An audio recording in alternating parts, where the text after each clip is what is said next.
Hey, this is Blake from Exceptionless, and I'm going to give you the weekly update for March 27th, 2017.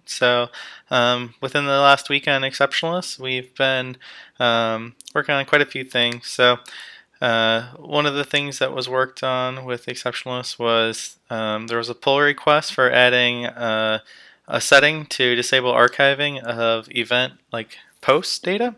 So now it's no longer stored in storage, which is good for self-hosters. So thanks for that.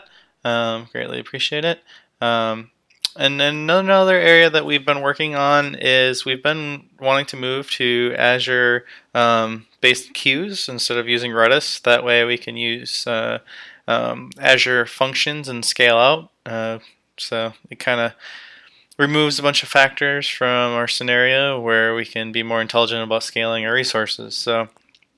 Um, so I worked on a lot of the queues and message buses, kind of making sure that they share a base set of options, and I'll cover that. And there's been more work done on SQS and CloudWatch as well.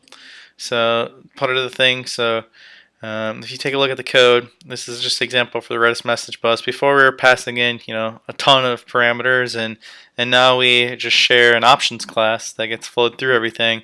So the code just becomes a lot more cleaner, and so obviously we'll still support the old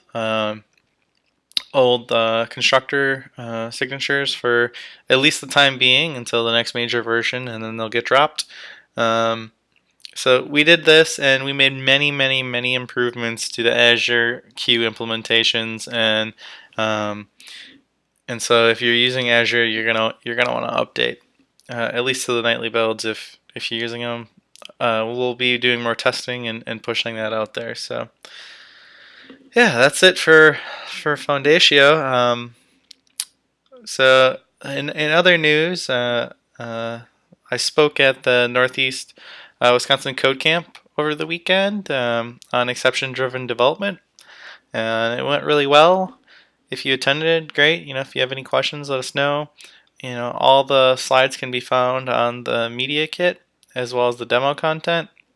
So if you want to check them out, they're located here, and I'll put a link in the presentation. So yeah, please stay tuned. We have some exciting news. So.